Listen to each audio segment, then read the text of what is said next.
એક માળી હતા, આખી જિંદગી એણે ભગવાનનું નામ જ લીધું, આખી જિંદગી ભગવાનનું નામ અંત વેળાએ ત્યારે જ મુખમાં આવે જો જિંદગીમાં જીવન દરમિયાન ભગવાનનું નામ લીધું હોય, કંઈ સેવા કરી હોય, કોઈ આવા ભગવત કાર્યો કર્યા હોય ને તો જ અંત વેળાએ સાંભળ્યો. અત્યારે મુશ્કેલ છે. ગઢપણમાં ગોવિંદ ગુણ ગાશું પણ એ કેવા પૂરતી.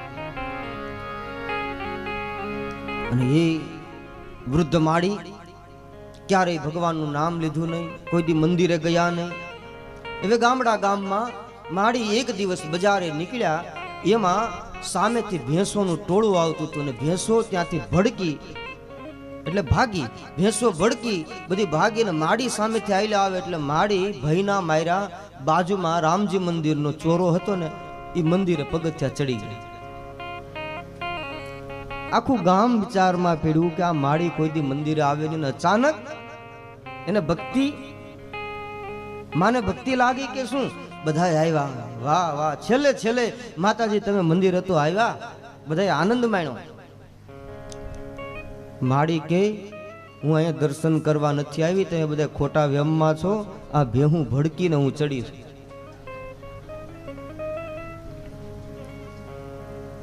તેના છોકરાઓ બે હતા એ માળીના, નાનો હતો ને નાનું મોટું બે છોકરા આવ્યા, એને પણ બોલાવી લીધા કે માળી મંદિરે ગયા છે.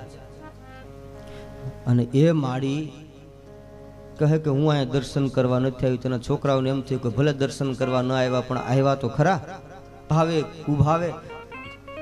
એટલે યુક્તિ કરી, છોકરાએ પૂછ્યું કે માળી ભગવાન રામ લક્ષ્મણ જાનકીની મૂર્તિ હતી, એટલે આમ ઈશારો કરીને બતાવ્યું માળી આ કોની મૂર્તિ છે? એટલે જો મા એમ બોલે કે રામની મૂર્તિ, તમે રામ તો આવે. માળીને પૂછ્યું કે માળી આ શેની મૂર્તિ છે? તો કહે ગામ હોય ને આવું હોય. તો એ જ માળીને પાછો પ્રશ્ન કર્યો, જે મહારાજ જ્યાં રહેતા હતા ને ભજન ગાતા, રામ સાગર કહેવાય એને સાધુની ભાષામાં, રામ સાગર, એ મંદિર ત્યાં ટીંગાતું હતું ખીલી ઉપર. તો એની સામું જોઈને માળીને પૂછ્યું માળી આ શું છે? એટલે કે જેમાં રામ સાગર બોલે તો રામ તો આવે. તો માળી કે તંબુરો.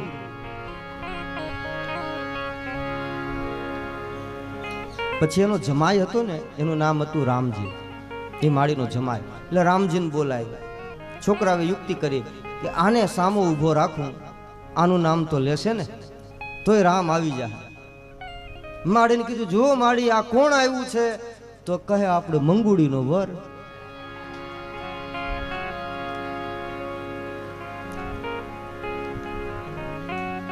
એ જ માળી છેલ્લી અવસ્થામાં આવી ગયા. હા હવે પ્રાણ જવાની તૈયારીમાં ખાટલામાં છે, ખાટલામાં બોલી શકાતું નથી, પ્રાણ કંઠગત થઈ ગયો. વાસા વાસા વાસા આવા શબ્દ બોલાય. બે છોકરાની શ્રદ્ધા એની મા ઉપર કેમ ન હોય? મા છે. નાનો થોડોક લોભી હતો, મોટો હતો ને ઉદાર હતો, એટલે નાના એના રીતનો એનો અર્થ કાઢ્યો. વાસા વાસા માળી એમ બોલતા હતા ને એટલે એને એમ થયું કે માને હવે અંતિમ વેળાએ વાસુદેવ ભગવાનનું નામ બોલવું લાગે છે. ને મોટો પેલો મોટાને એવું થયું, નાનો હતો ને લોભી હતો, એટલે નાનાને એમ થયું કે વાસા વાસા માળી કરે છે તો વારસામાં કંઈક મૂકવું લાગે છે માળી. એટલે કેવા માંગે છે માળી કે ક્યાં ધન પડ્યું છે એમ વારસામાં. તરત જ ડોક્ટરને બોલાવ્યા. ડોક્ટર સાહેબ આવ્યા. ડોક્ટર આવીને માળીની નાળ તપાસીને કીધું કે માળીની ઉંમર થઈ ગઈ છે, હવે માળી બહુ ટકશે નહીં, પણ કંઈક ઉપાય કરો ડોક્ટર સાહેબ. તો કહે એક ઇન્જેક્શન આપું, માળી બે ચાર શબ્દ કદાચ બોલી શકે, કે બીજો આનો કોઈ ઉપાય નથી. ઠીક છે પણ એના 1000 રૂપિયા થાય એક ઇન્જેક્શનના. નાનો છોકરો હતો કે વારસામાં કંઈક મળશે, મોટાને એમ કે ભગવાનનું નામ લેશે. ડોક્ટર સાહેબ 1000 ની 1100 આપશું, પણ માળીને કંઈક બોલે એવું કરો એટલે અમને કંઈક ખબર પડે કે શું કહેવા માંગે છે. હવે એમાં ઘટના એવી બનેલી કે માળીનો ખાટલો જ્યાં સૂતેલા એના ફળિયામાં એક ગાય અને વાછડો બાંધેલા. વાછડા પાસે સાવરણો હતો અને સાવરણો એ વાછડો ચાવતો હતો. એ સમયે ડોક્ટરે ઇન્જેક્શન આપ્યું ને માળીની વાચા ખુલી. માળી બે છોકરાને છેલ્લે છેલ્લે ખીજાતા ગયા. અહીંયા મારી હામું હું ખોડાણા, હામે વાછડો હાવણો ચાલે. ભાગ્યમાં હોય તો જ ભગવાનનું નામ લઈ શકાય, નહીતર મુખમાં રામનું નામ આવતું નથી. હજી જ માળી એ વયા ગયા. અગ્નિ સંસ્કાર કરી નાખે છોકરા. પછી બધું કરવું પડે ને, અંતિમ ક્રિયા કરી. પછી અસ્થિ કુંભ લીધો ને બે છોકરાએ નક્કી કર્યું કે ભલે માળી આખી જિંદગી ભગવાનનું નામ ન લીધું, પણ ગંગાજીનો મહિમા એવો છે કે હરિદ્વાર જઈ અને ગંગાજીમાં અસ્થિ વિસર્જન કરીએ તો માનું કલ્યાણ થઈ જાય, માને મુક્તિ મળી જાય. એવા ભાવથી તો નાનો ભાઈ હતો ને એ તો બહુ લોભી હતો. એને મોટા ભાઈને કીધું, ભાઈ આવી મહેનત આપણે કરાય નહીં, માં આખી જિંદગી કાંઈ કર્યું નહીં, કોઈ દી કાંઈ સેવા કરી નહીં, ભગવાનનું નામ લીધું નહીં, કોઈ દી કથા સાંભળી નહીં, એની પાછળ મહેનત કરવામાં આપણને સફળતા ન મળે. મોટો ભાઈ કહે, નહીં ભાઈ એવું ન બોલાય, આપણી માં છે, આપણું કરવું, આપણે એનું કાર્ય કરવું એ આપણો ધર્મ છે. પતિ પત્ની બંને બે જણા તૈયાર થઈ ગયા અને ગંગાજી હરિદ્વાર જાય. ગંગા ના પ્રવાહમાં આમ પ્રવાહ જે તરફ વહેતો હતો ને ઉપરના પ્રવાહમાં બંને ભાઈઓ સ્નાન કરે, નીચેના પ્રવાહમાં એની બંને ભાઈઓની પત્નીઓ સ્નાન કરે. એક ડબલીમાં માના અસ્થિ લીધેલા ગંગાજીમાં પધરાવ્યા. મોટા ભાઈ એ ડબલી ગંગાજીમાં આગળ તે પ્રવાહમાં આગળ ગઈ.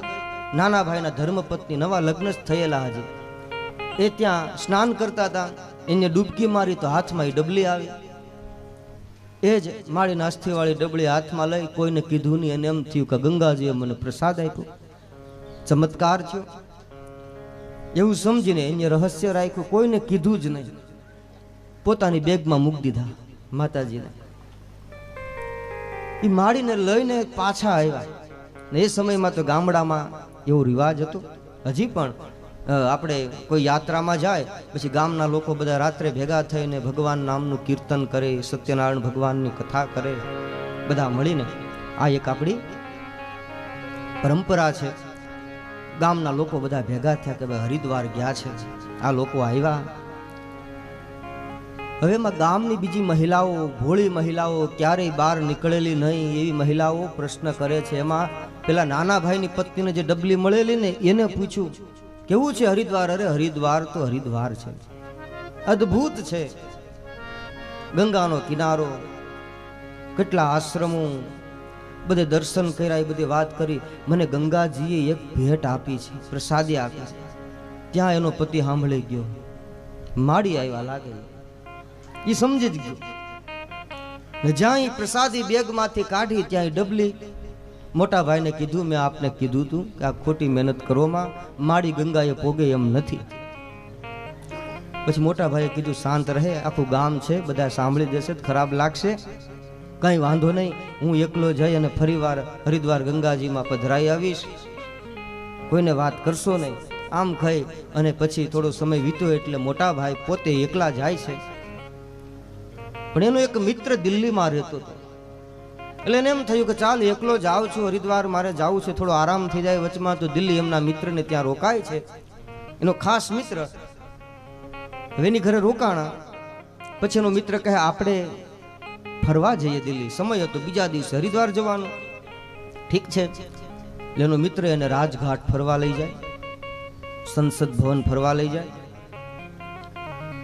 હવે અહીંયા એના મિત્રના પત્નીમાં એક અદ્ભુત કળા હતી. કોઈ મહેમાન આવે ને એના બેગ તપાસવાની, થેલા ખંખોડવાની. એટલે એણે એનું બેગ તપાસ્યું તો એમાંથી એક ડબલી નીકળી. એ ડબલીની અંદર હાડકા, અસ્થિ. એ જોઈ કે એકદમ આનો મગજ ગયો. આના મિત્ર બધા આવા જ હોય છે, જેવું તેવું ખાતા હોય, આવા જ માણસો. આના મિત્ર આમ તેમ એકદમ ક્રોધમાં આવીને બાજુમાં એક ગટર જાતી છે ને ત્યાં નાખ્યા માડીને. દિલ્હીની ગટરમાં ગયા. ભગવાનનું નામ, ભગવાનની કથા ભાગ્યમાં હોય ને તો જ પ્રાપ્ત થાય છે, નહીતર પ્રાપ્ત થતી નથી.